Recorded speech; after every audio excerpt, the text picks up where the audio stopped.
Hello dear friends, SB online classes से स्वागत है दोस्तों। छत्तीसगढ़ राज्य ओपन स्कूल का मॉडल पेपर सॉल्यूशन है।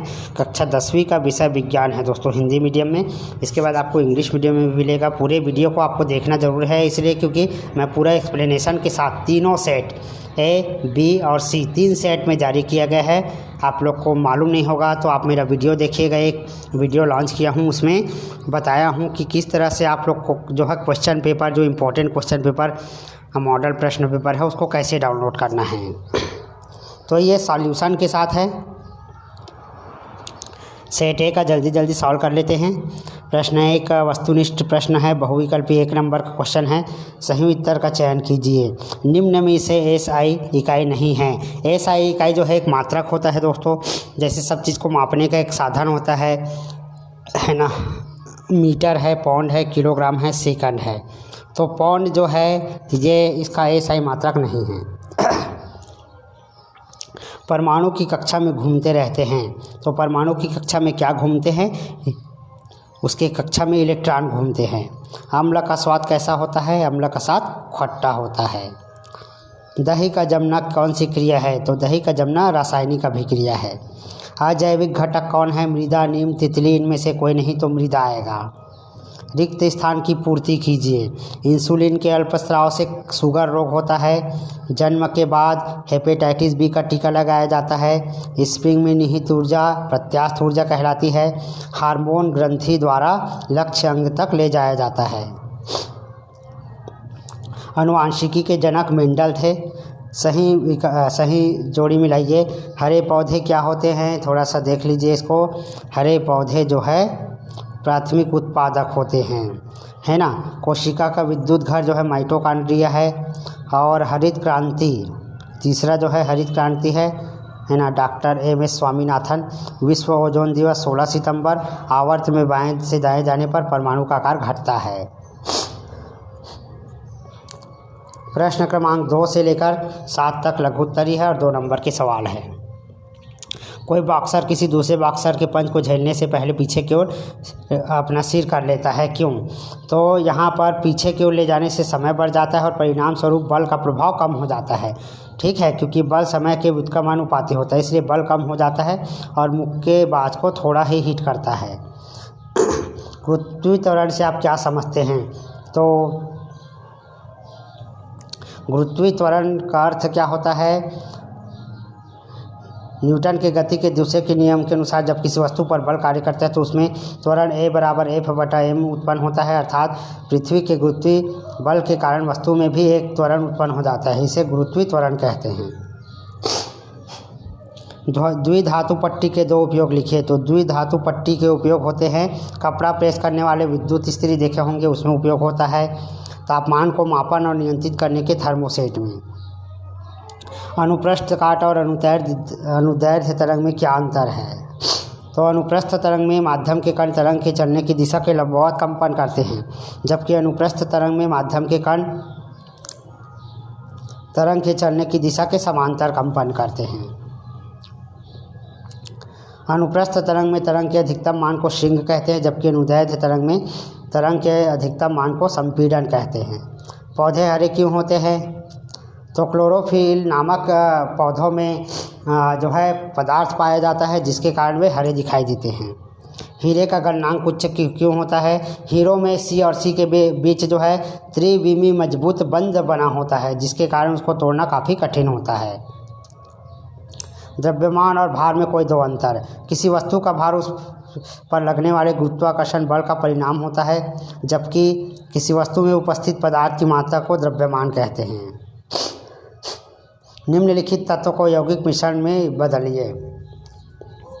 तो तत्व है एल्यूमिनियम और कार्बन, यौगिक है ग्रेफाइट, पानी, कार्बन डाइऑक्साइड। मिश्रण हवा होगा। कोई 2 उपकरणों के नाम बताइए जिसमें विद्युत मोटर का उपयोग होता है।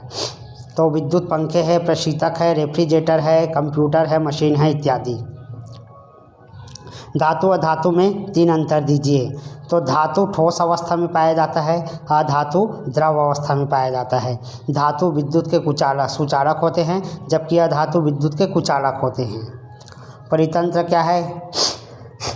तो प्रकृति में जीवों के विभिन्न समुदाय एक साथ रहते हैं, जिसे अपन क्या कहते हैं, परितंत्र कहते हैं।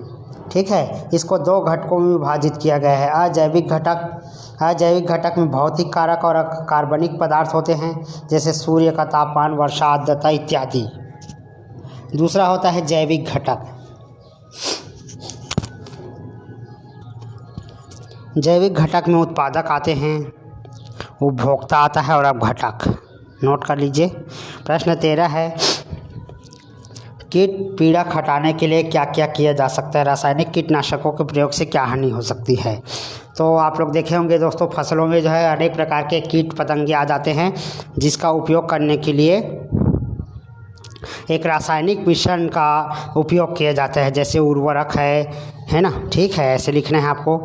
इससे क्या क्या हानि हो सकता है? इसके प्रयोग से ज़मीन की उर्वरता शक्ति कम हो जाती है, फसल जैसे अनाज और फल में रासायनिक पदार्थ की मात्रा बढ़ जाती है, जिसे हम लोग भोजन के रूप में खाते हैं, तो शरीर को भी अनेक प्रकार से नुकसान पहुंचता है। रासायनिक पदार्थ में मिलकर इसे प्रदर्शित करते हैं। प्रश्न 14 और 15, 4 नंबर के सवाल है, एक संतुलित रासायनिक समीकरण क्या है? तो एक संतुलित रासायनिक समीकरण में जो परमाणु होते हैं, उनकी जो संख्या है दोनों पक्षों में समान होना चाहिए और उसके गुणांक के बराबर होना चाहिए, जिसे हम क्या कहते हैं, रासायनिक समीकरण कहते हैं। एक संतुलित समीकरण में गुणांक सबसे सरल पूर्णांक अनुपात होना चाहिए और द्रव्यमान हमेशा रासायनिक प्रतिक्रियाओं में संरक्षित होता है। रसायन शास्त्र में समीकरण को संतुलित करने का बड़ा महत्व है। ठीक है, डाल्टन का परमाणु सिद्धांत क्या है? पिछले 2 शताब्दियों से सिद्धांत में होने वाले परिवर्तन का उल्लेख कीजिए। तो प्रत्येक कण बहुत सूक्ष्म कणों से मिलकर बना हुआ है दोस्तों। ये पूरा पृथ्वी जो तत्व है छोटे छोटे कणों से मिलकर बना हुआ होता है। इस सिद्धांत के अनुसार किन्हीं 2 परमाणु की परस्पर आकार, द्रव्यमान, अन्य गुणों में एक दूसरे से भिन्न होते हैं। प्रश्न 15 है, जीवन की उत्पत्ति और ओपरिन के सिद्धांत के प्रमुख बिंदु क्या है? तो ओपरिन ने कहा है, लुईस पाश्चर का कथन है कि जीव की उत्पत्ति जैसे ही होती है, एक जैसे होती है, मगर पृथ्वी पर जीव पर यह सिद्धांत लागू नहीं होता। ओपरिन के सिद्धांत के मुख्य बिंदु। ओपरिन ने कहा कि सजीव और निर्जीव कोई मूलभूत अंतर नहीं होता। रासायनिक पदार्थ के जटिल संयोजन से ही जीवन का विकास हुआ है।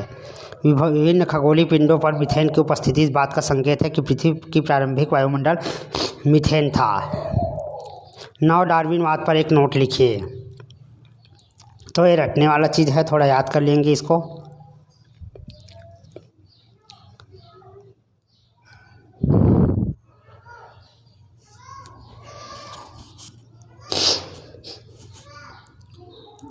प्रश्न 16, खाने का सोडा क्या है? रासायनिक सूत्र लिखकर उपयोग लिखिए। तो खाने का सोडा सोडियम बाइकार्बोनेट होता है दोस्तों, इसका सूत्र, और इसका उपयोग है, सोडियम बाइकार्बोनेट का उपयोग प्रति अम्ल के रूप में किया जाता है खाने पीने के सामान में, सोडा युक्त पेय पदार्थ के रूप में, अग्निशामन के रूप में। इसके बाद है वॉशिंग सोडा, धावन सोडा क्या है? इसका रासायनिक सूत्र लिखना है और उपयोग बताना है। तो सोडियम कार्बोनेट का एक कार्बनिक यौगिक है, जिसका रासायनिक सूत्र Na2CO3 है। इसे धावन सोडा के नाम से भी जानते हैं। यह सामान्य लवण है जिसका जली घोल क्षारीय होता है। इसका उपयोग कपड़े धोने के लिए इस्तेमाल किया जाता है। कपड़े धोने तथा विभिन्न प्रकार के अपमार्जक बनाने में, कठोर जल की स्थायी कठोरता दूर करने में, अग्निशामक यंत्रों में। मेंडलीव की आवर्त सारणी के कोई 5 विशेषता लिखना है। तो मेंडलीव के मूल आवर्त सारणी को 12 क्षैतिज पंक्ति में रखा गया, जिन्हें श्रेणियां कहते हैं। ठीक है, एक ही समूह में उपस्थित तत्वों की संयोजकता समान होती है। इस सारणी में रिक्त स्थान भी छोड़े गए थे जो अज्ञात तत्वों को प्रकट करते हैं। मेंडलीव ने आवर्त सारणी में कुछ रिक्त स्थान छोड़े थे तथा उनका अनुमान था कि ये जो है नए तत्वों के खोज में सहायक होगी। समान गुण वाले तत्वों के परमाणु भार लगभग समान होते हैं। आधुनिक आवर्त सारणी के कोई 5 गुण लिखना है। तो आधुनिक आवर्त सारणी को मोसले ने तैयार किया था। इसका दीर्घ रूप है दोस्तों, इसमें 18 ग्रुप है और 7 आवर्त है। 7वें आवर्त के तीसरे वर्ग में परमाणु 79 और 103 वाले तत्व रखे गए, जिसे एक्टिनाइट कहते हैं। 7वां आवर्त अपूर्ण है। प्रथम आवर्त में केवल 7 तत्व है, यह सबसे छोटा आवर्त है। दूसरे और तीसरे आवर्त में 8 तत्व है, इन्हें लघु आवर्त भी कहते हैं। ऊर्जा के विभिन्न 3 अनवीनीकरण स्रोतों के नाम लिखना है। ठीक है। तो ऊर्जा के 3 नवीनीकरण स्रोतों के नाम और प्रत्येक से होने वाले एक एक लाभ लिखना है। कोयला, पेट्रोलियम, प्राकृतिक गैस, एलपीजी, ये 3 नाम है दोस्तों। तो कोयला जो है अनवीनीकरण संसाधन है जिसको हम एक बार उपयोग करेंगे, उसके बाद हम उसको दोबारा प्राप्त नहीं कर सकते हैं। पेट्रोल है, आप गाड़ी में भर कर चलाते हैं, उसके बाद उपयोग करने के बाद आप उसको फिर से नहीं बना सकते, तो जिसे हम फिर से डबल नहीं बना सकते हैं, रिसाइकलिंग नहीं कर सकते, उसको अनवीनीकरण कहते हैं। इसके बाद अपने घर या कार्यालय में ऊर्जा की बचत के लिए आप क्या कदम उठाएंगे, इसको नोट कर लीजिए दोस्तों। ये सरल है ना। बल्ब का उपयोग ना हो तो उसे बुझा दो, पंखा लाइट का उपयोग ना किया जा रहा है तो उसको ऑफ कर दो, ठीक है। तो इसी प्रकार गैस का बचत करने के लिए क्या करते हैं, जब खाना पकाने की आवश्यकता ना हो तो गैस को बंद कर दीजिए। तो ये सारे चीज़ों को हमको लिखना होता है। मानव श्वसन तंत्र का नामांकित चित्र बनाकर वर्णन करना है, तो इसको नोट कर लीजिए दोस्तों। लास्ट प्रश्न है, इसमें चित्र भी दे दिया हूँ, आप लोग चाहो तो नोट कर सकते हो।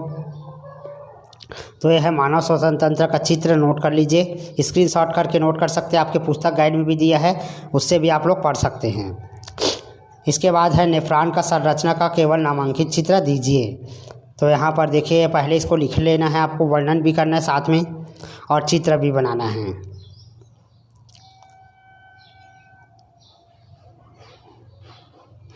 ये है इसका चित्र।